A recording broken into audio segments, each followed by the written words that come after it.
यहाँ आपको अपडेट करेंगे। चेयरमैन पीटीआई ने इलेक्शन कमीशन से नाअहली और पार्टी ओहदे से हटाने के खिलाफ मरकजी दरखास्त वापस लेने के लिए इस्लामाबाद हाई कोर्ट में मुतफर्रिक दरखास्त दायर कर दी है।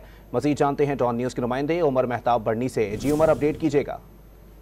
जी देखिए, चेयरमैन पीटीआई ने मरकजी दरख्वास्त जो है वो वापस लेने के लिए मुतफर्रिक दरख्वास्त इस्लामाबाद हाई कोर्ट में दायर कर दी है। दरख्वास्त में मौक़िफ़ अपनाया गया है कि इलेक्शन कमीशन के 21 अक्टूबर 2022 के ऑर्डर को इस्लामाबाद हाई कोर्ट में चैलेंज कर रखा है। दरख्वास्त के ज़ेर समाअत होने के दौरान इलेक्शन कमीशन ने एक और शो कॉज नोटिस जारी किया, जिसमें यह कहा गया कि बताएं आपको इलेक्शन कमीशन के फैसले के तनाजुर में चेयरमैनशिप से क्यों ना हटाया जाए। दरख्वास्त में मजीद कहा गया है कि दोनों मामलात लाहौर हाई कोर्ट के फुल बेंच के सामने भी ज़ेर समाअत हैं और लाहौर हाई कोर्ट इन दोनों मामलात पर फरीकैन को नोटिस भी जारी कर चुकी है। अदालत जो है वो चेयरमैन पीटीआई को इस्लामाबाद हाई कोर्ट से दरख्वास्त वापस लेने की इजाजत जो है वो दे, ताकि chairman PTI Lahore high court में मुकदमे की पैरवी कर सकें।